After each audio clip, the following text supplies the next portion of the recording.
A very good evening. Thanks for joining us on Nationwide on the NTA. I am Ifoma Ojinta. The House of Representatives says the House leadership has not received inducement for the appointment of any committee chairman in the Green Chamber. House spokesman Akin Rotimi says this clarification becomes necessary following speculations in some sections of the media over the dissolution of the ad hoc committee on oil and gas by the leadership of the House. The House spokesman restates that the action by the leadership of the House is to ensure efficacy, independence, and effectiveness of the investigation. He further clarifies that the dissolution of the ad hoc committee investigating challenges in the oil and gas sector did not contravene any rule of the House and that there is no rift whatsoever between the Speaker and the Deputy Speaker regarding the matter. With bold decisions and sustained interventions in the last 1 year, there are indications that Nigeria's power sector is on the right trajectory to power the nation and build a resilient economy. Joshua Ojito reports on some of the gains of the sector aimed at ensuring availability, reliability, and affordability of electricity supply nationwide.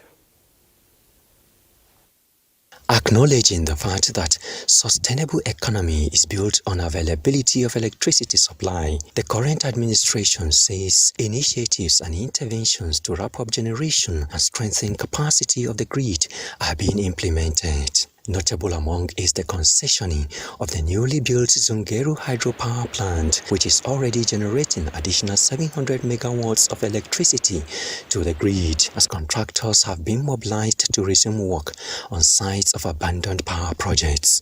This perhaps is responsible for the current improvement in electricity supply nationwide as power generation increases. The electricity around this area is quite okay. It may not be 24 hours, probably it could be 15, some it could be 12, it depends, but it's still okay.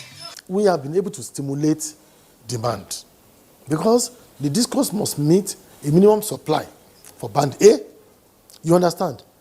And whatever is left is not enough to satisfy other bands. So they are asking for more power supply from the generating companies. That's the way to go. And the generating companies, unlike what they used to experience when discos were returning or rejecting power, now they are asking for more to enable them serve other bands. There are also generations from the mini-grid and off-grid, as well as solar home systems, targeting electrification of unserved and underserved communities, including universities and healthcare facilities. We impacted about 7.8 million lives in the country.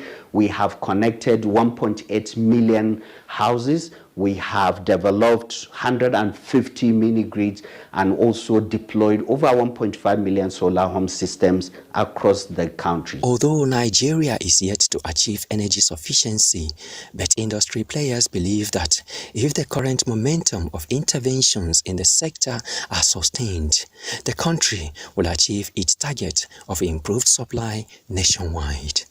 Joshua Ojito, NTA News. The opening ceremony of the 42nd Ordinary Meeting of the ECOWAS Committee of Chiefs of Defense Staff has been concluded at the Defense Headquarters, Abuja. Despite the absence of the Defense Chiefs of Mali, Burkina Faso and Niger, which earlier announced their withdrawal from ECOWAS, key players called for greater regional cooperation to surmount emerging challenges in the nation. Defense correspondent Naja'atu Tijani has more. Some of the challenges and emerging threats come against the backdrop of growing regional insecurity, aggravated by the recent withdrawal of Mali, Burkina Faso and Niger, which has left a security vacuum. This development required extraordinary political intervention, which obliged the Commission to pivot towards extraordinary sessions of the committee at the expense of holding at least one ordinary meeting per annum. It becomes obvious that it is only through our collective strengths and shared expertise that we can effectively address those issues and work towards long-lasting solutions. This situation in the West African region.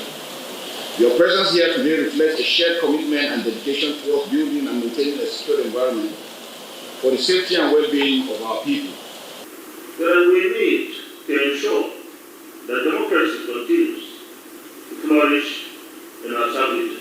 Stakeholders highlighted the emerging threats of organized crime, including human trafficking, drug smuggling, and cybercrime.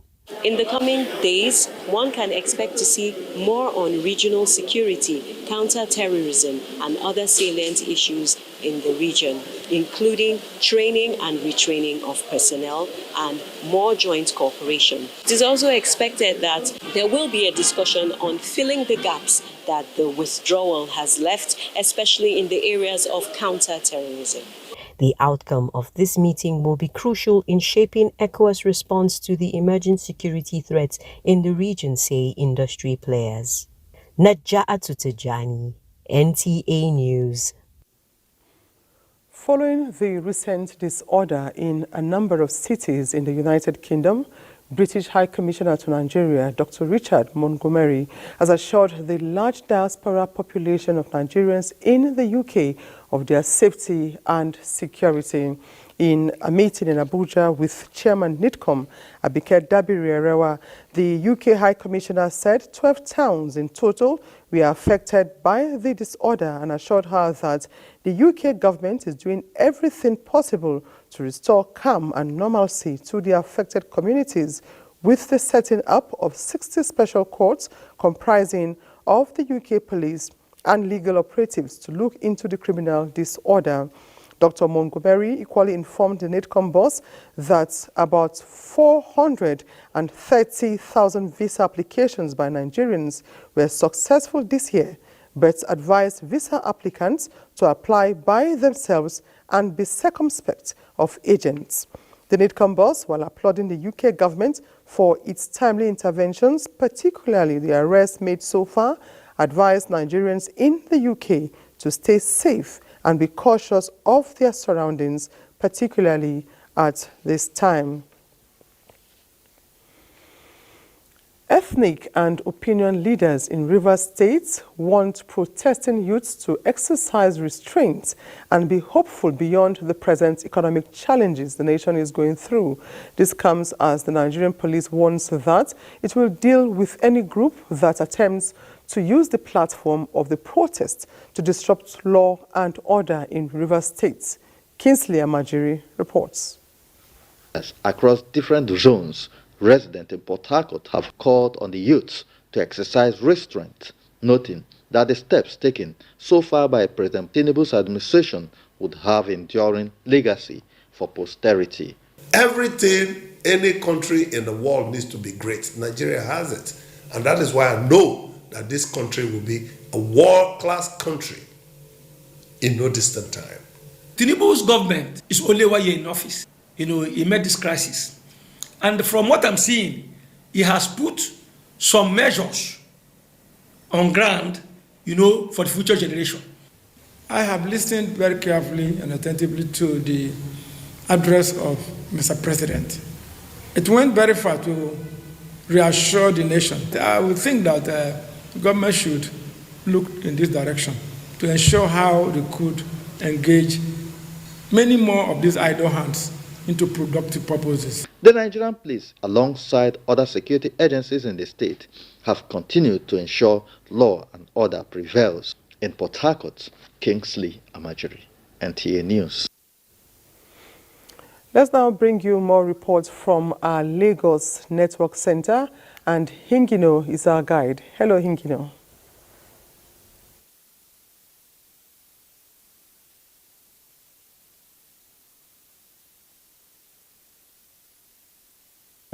Thank you, Ifoma.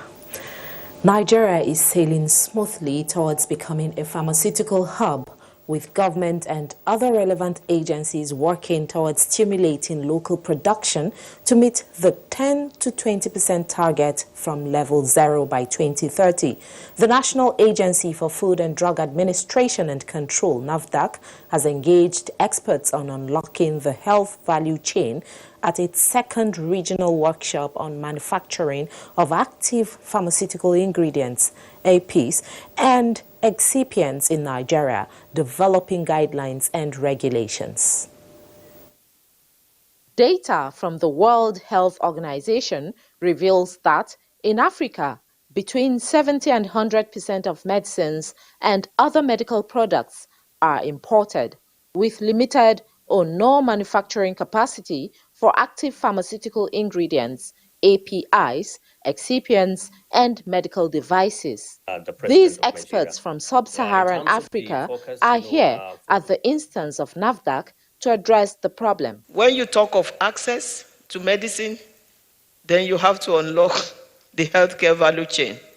We have to ensure that all the measures, all the standards are in place before we start producing at scale. Coordinating Minister of Health and Social Welfare, Professor Muhammad Ali Pate, reaffirmed government's commitment towards providing conducive atmosphere for manufacturers. Local production in Nigeria, in Africa, does not mean lower quality products. We're actually talking about local production of products that will meet global standards. For pharmaceutical manufacturers, the initiative will transform the sector. This is the way to go.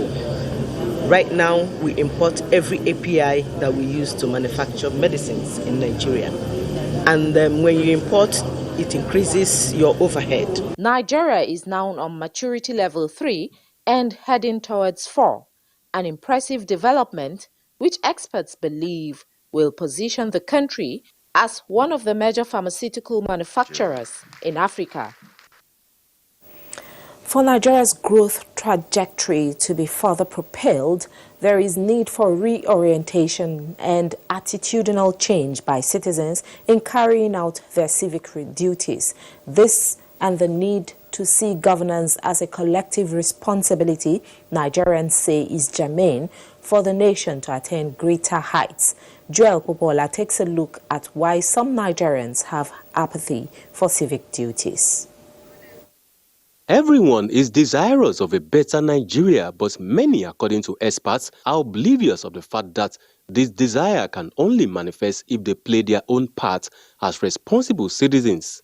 It is a common phenomenon for Nigerians to perform their civic duties like voter registration, collection of PVCs, and other germane identity cards when there is a stipulated deadline or serves as a prerequisite to access government services like school enrollment, access to Medicare, and other essential services. This attitude is an unwanted narrative respondents say must be changed.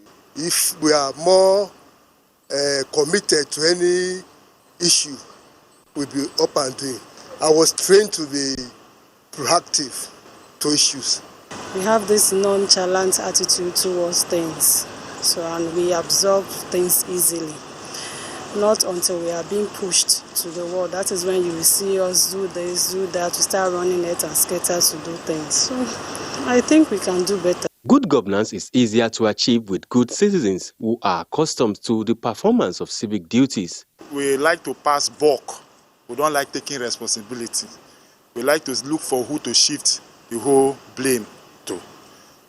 And even if the government has their own role to play, we have our own responsibility also to perform as citizens. No doubt, performing one's civic responsibility and defeating the culture of procrastination is vital to achieving the Nigeria of our dreams. In Lagos, Joel Bukbola, NTA News. And that's it from here. Nationwide will continue immaculately after the break.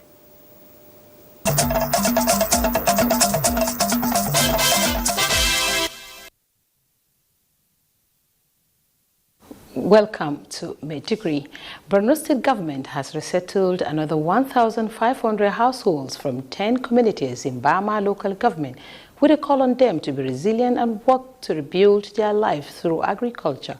Governor Babagana Umar Zulum also inaugurated the 500 housing estate for the voluntary resettlement at Gorosonye village, 14 kilometers away from Bama headquarters of the local government area. Mohamed Goni reports. Bama local government, adjudged to be the worst hit by the years of insurgency in the northeast, still has the largest IDPs camp, in spite of the resettlement of Bama town, headquarters of the local government area. The state authorities say the continued resettlement of displaced families and communities is in line with the 25-year development plan, signifying commitment to building back Borno better and stronger, and to close all camps by the end of 2026. The resettlement of 10 communities is said to be a significant move towards closing IDPs camps in the already congested Bama town. Each of the male and female returning heads of households receive household materials that include mattress, mat, blanket, mosquito net, a bag of rice, agrochemicals, and 50,000 naira, while each housewife got 25,000 naira. The elated returnees expressed gratitude to the state government for giving them a new lease of life after years of displacement from their ancestral homes. Governor Bagana Omar Azulum, who highlighted efforts made in rebuilding communities in Bama local government area since 2019, also noted the ongoing rebuilding of Dara Jamal and Termoa, among others.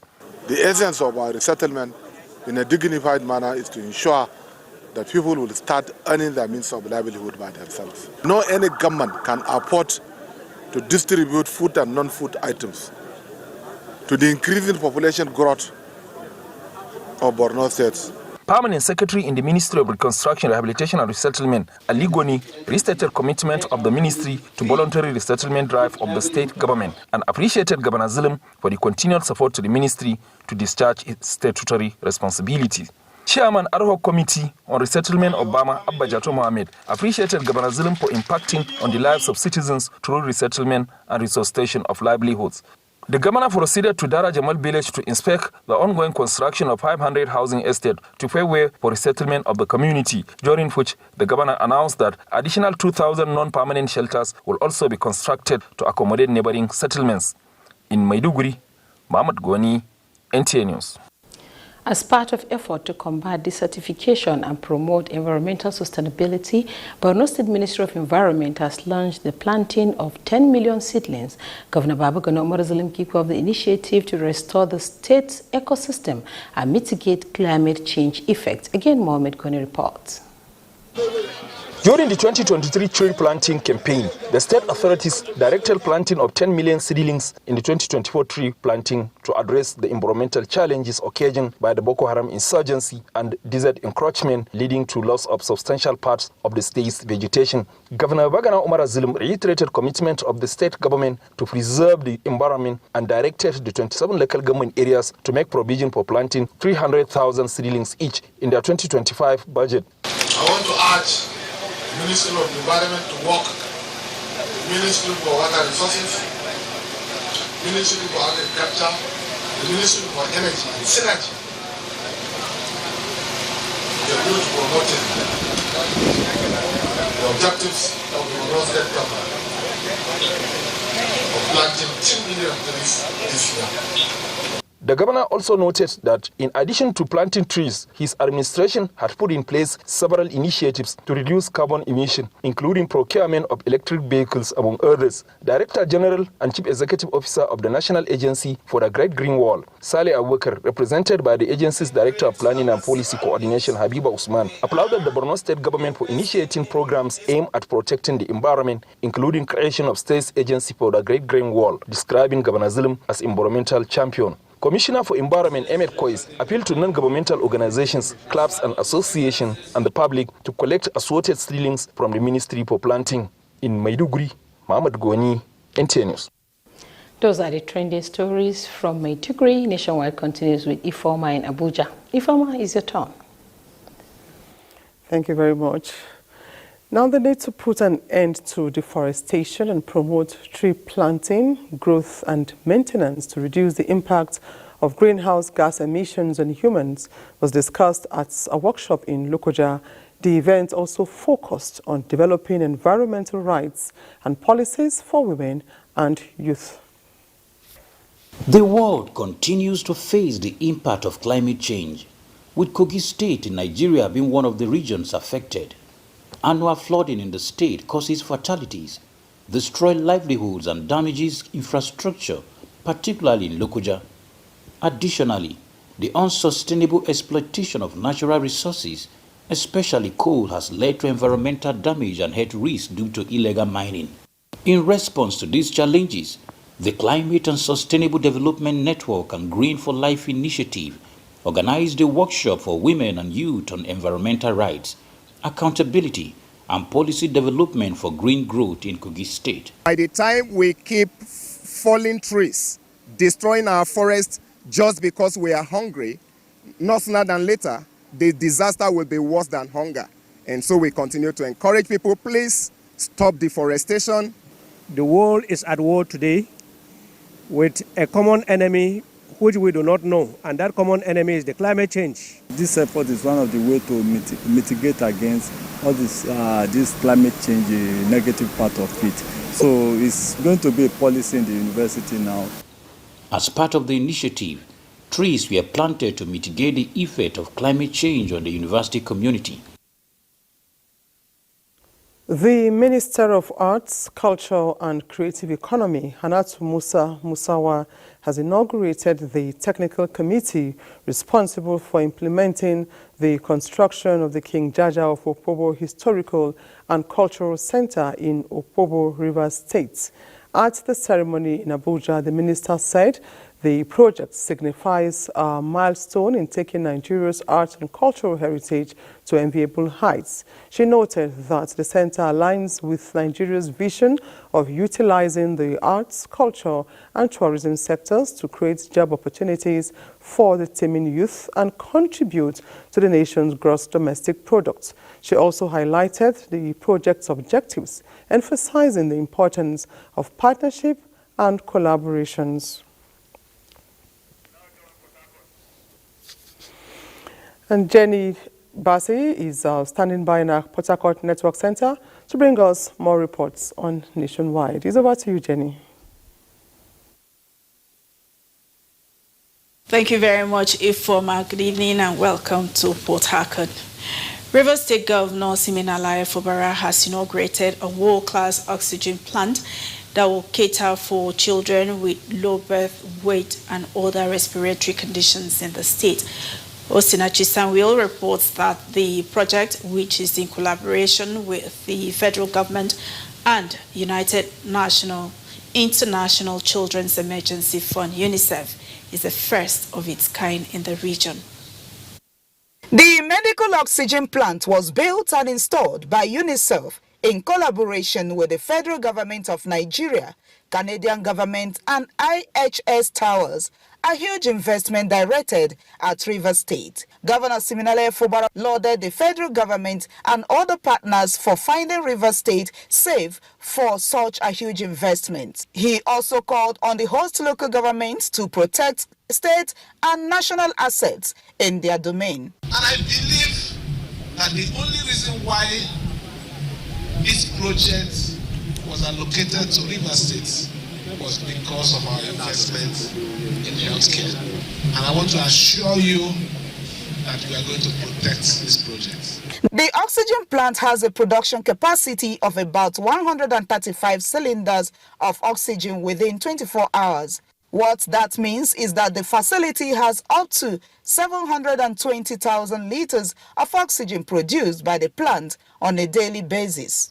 It means that 100 children with severe pneumonia can receive oxygen from this plant to save their lives, and up to 50 to 60 adults with severe respiratory illness can benefit from the oxygen that that is produced on a daily basis. For the international partners, Rivers State is a safe haven and home for medical investment. This is essential so that Rivers State makes sure that you have children who can have an opportunity to live and who can have an opportunity to develop. The establishment of the world-class medical oxygen in Rivers State is in line with Governor Siminalayi Fubara's determination to ensure that Rivers people have access to the best of medical services. From Eleme, Osinachi Samuel, NTA News. The 24th Annual Wailing Women Worldwide International Conference has commenced with a promise for an impactful and spiritually enriching experience. This year's theme, Unveiling the Darkness, sets the tone for a 7-day program aimed at empowering women from across the globe. Gabriela Munike reports. Welcome you, dear Holy Spirit, to this international conference. In the name of God the Father, in the name of God the Son, and in the name of God the Holy Spirit.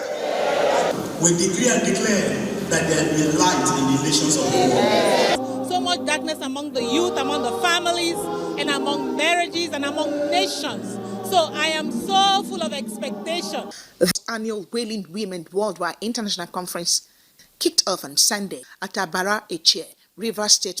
The conference will feature God's generals from various parts of the continent to minister to the women drawn from over 90 countries, as well as the 36 states of Nigeria, all set to witness this great event. Guest speaker Dr. Abubakar and the organizing committee at the opening of the conference assured participants that this year's event promises to be memorable and transformative. The body of Christ is supposed to be the light shining in the world, and that light is the good works we do. It's not just prayer, though prayer will form the foundation.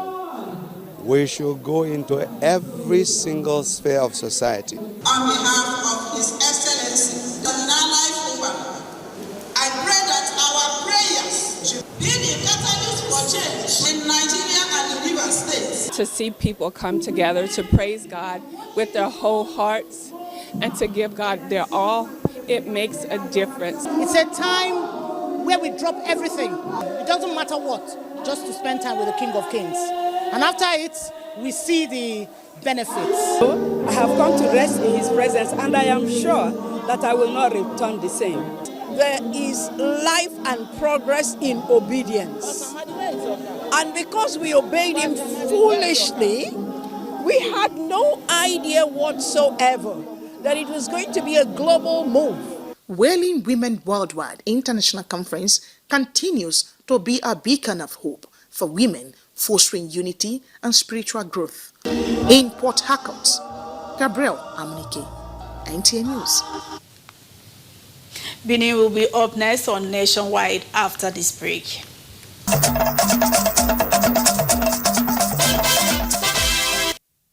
Youths in Edo State have been warned against becoming easy tools in the hands of unpatriotic persons who may want to create tension and violence during the September 21 governorship elections of the state.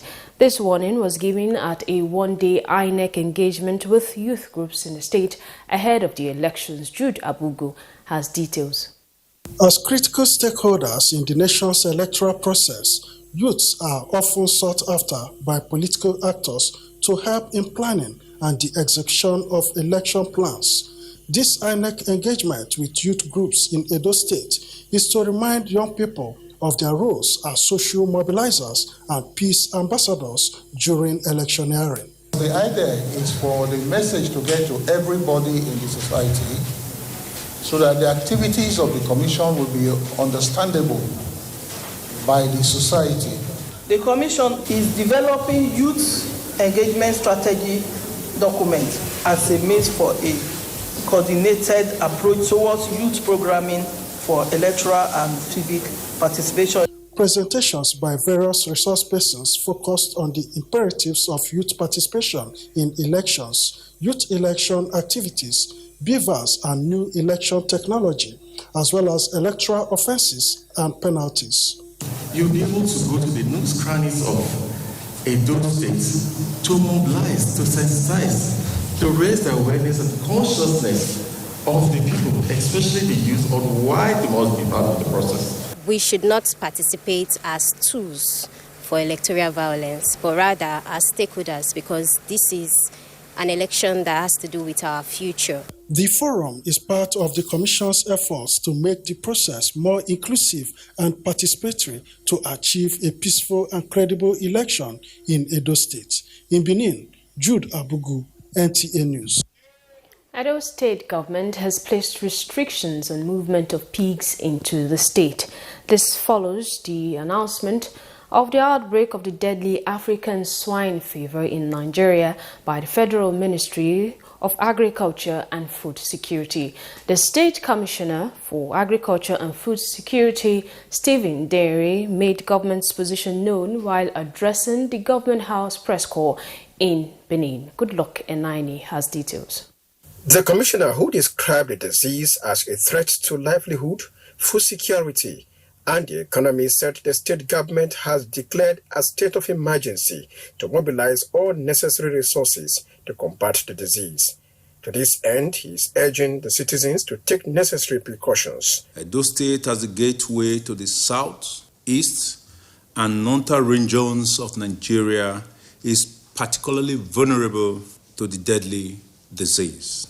To prevent the spread of the African swine fever in Edo State, we urge our pig farmers, pig transporters, butchers, and the general public to report any unusual symptoms or sudden death in pigs to the nearest veterinary clinic immediately. Avoid buying pigs from unknown sources, especially from the affected regions, as they pose significant threat to animal health. He assured pig farmers in the state of government support through the challenging period by working towards developing strategies to mitigate the impact of the disease on the pig industry through intensified veterinary surveillance and biosecurity measures. In Benin, Goodluck Enaini, NTA News. That says from Benin, Nationwide continues in Abuja.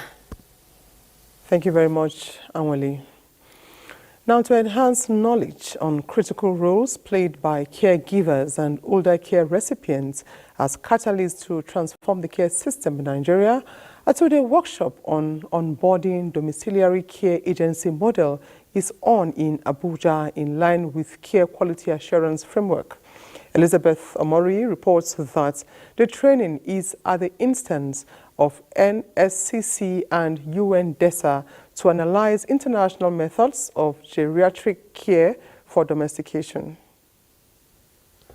Nigeria has a substantial need for long-term care for older persons. This is because the aging population in the country is expected to reach 26 million by 2050. This care agenda aims to analyze policy documents, strategic roadmaps, and best practices in geriatric care to drive training, certification, and accreditation of caregivers, as well as provide support for families to cater to the needs of their older members effectively.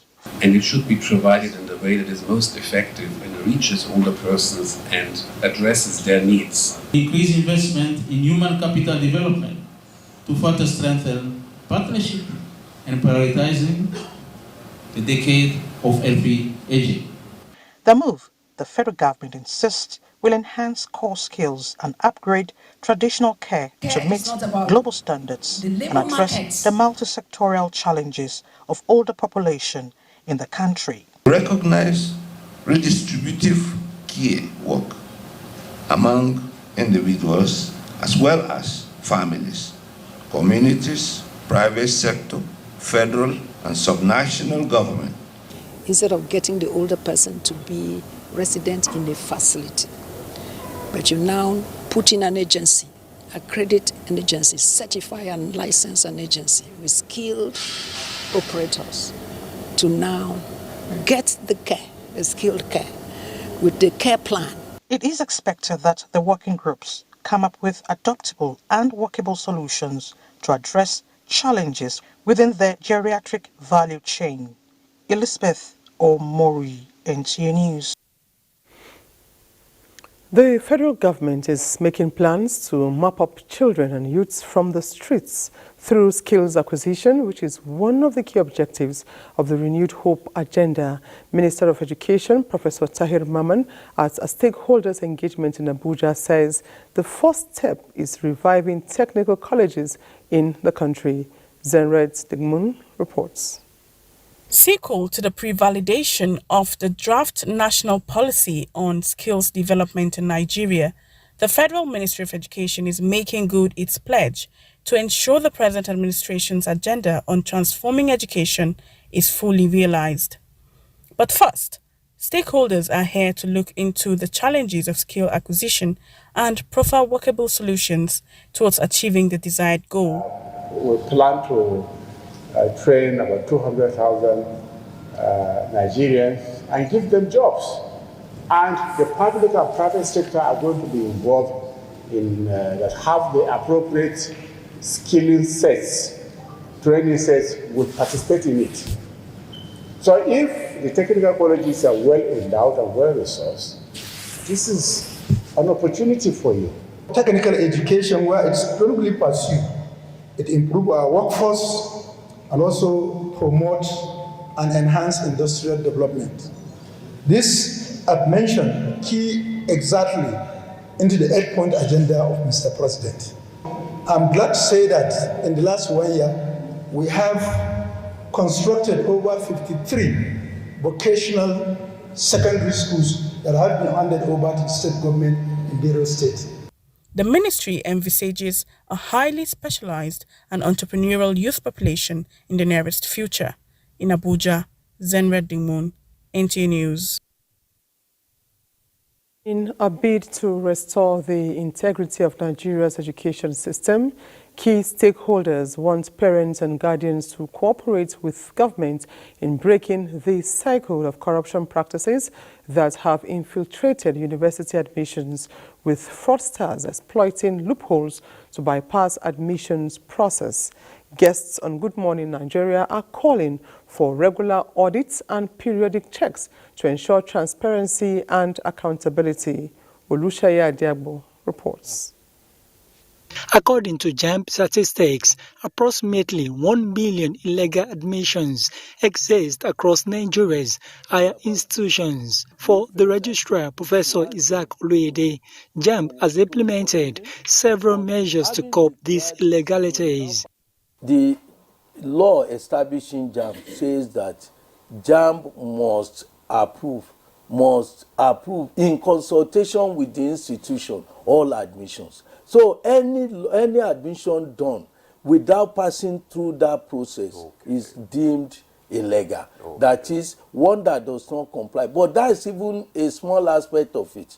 The illegality goes beyond that. When you now admit somebody who does not possess what he is supposed to possess, that's another layer of illegality that you are seeing. The society counts too much on book qualification, paper qualification. So you have inequality, you have inequity, all kinds of issues are coming in.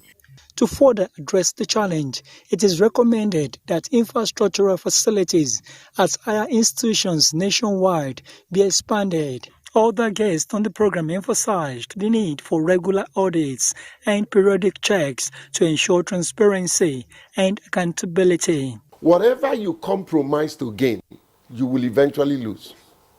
It's a systemic error that we allowed to happen at the first place. Carrying capacity has to be increased for existing universities. That should be a major focus of funding. If JAMB doesn't have it, it should be made available to JAMB. Extra emergency funding for national conversation on the damage being done to young Nigerians by the antics of parents, by the crisis in the system. JAMB needs advocacy that will go down. The guests were unanimous in their call for a multifaceted approach to tackle the issue. In Abuja, Olusheye Adiagbo, NTA. Army War College, Nigeria, is developing the capacity of personnel in the area of operational synergy for optimal performance and to confront the multi-dimensional security challenges the country is facing. This warrants joint training and exercise such as Operation Skylark, one which focuses on operational warfare and synergy with sister agencies, among others. Training and enhancing the participants in the act of operational warfare in terms of our current challenges, such as internal security issues, militancy, and the like. For them to go to the field well prepared as operational commanders to be able to pull through any task given to them to carry out and achieve all the objectives as expected. Exercise Skylarks brings participants together from across Nigeria's armed forces, ministries, departments and agencies and allied nations with a view to protecting Nigeria and Africa's territorial integrity. Still talking security, the Nigerian Army says it has embarked on massive acquisition of modern equipment as part of its sustained efforts to boost the morale of troops as they continue their onslaught against insurgency. Chief of Army Staff, Lieutenant General Taurid Lagbaja, disclosed this at the opening ceremony of the Counter-Improvised Explosive Devices and Combat Engineering Workshop 2024 in Makurdi, Benue State. Blessing Omeche Ebute reports that the Army Chief was represented by the Commander for Special Forces, Major General Hilary Nzan. Counter-Improvised Explosive Devices and Combat Engineering Workshop organized by the Nigerian Army Corps of Engineers with the theme Mobility Support, a Panacea for Operational Efficiency of the Nigerian Army, is designed to equip participants with the requisite knowledge of improvised explosive devices, its challenges, how the insurgents operate, and how to mitigate the IED threats. This theme was carefully selected, bearing in mind the burning issues bordering on combat engineering across various theaters of Nigerian operations. I'm also glad to state that the recommendations of the Counter-IED Workshop 2023 were largely implemented by the Army Headquarters. Commander for Special Forces Command, Major General Hilary Nzan, who stood in for the Chief of Army Staff, says the defeat of insurgency, banditry and other acts of criminality remains top priority, and as such, the Nigerian Army will continue to train and retrain personnel to build capacity and develop competencies. The surgence of person-borne improvised explosive device attacks in the northeast calls for the need to appraise the effectiveness of the current strategy against the terrorist groups and what needs to be done differently to effectively mitigate the IED threats. The workshop will feature presentation, discussion sessions and demonstrations on the use of recently acquired sophisticated and sensitive equipment of the Nigerian Army. In Makurdi, Blessing Omeche Ebute, NTA News. Nigeria's the Tigress to face USA in the Olympic women's basketball knockouts today at 8:30 in the evening. Let's join Ijoma, Peter and Wante for these and more on sports updates. And that's it on Nationwide for today. We thank you for being part of it. I am Ifoma Ojinta. Bye for now.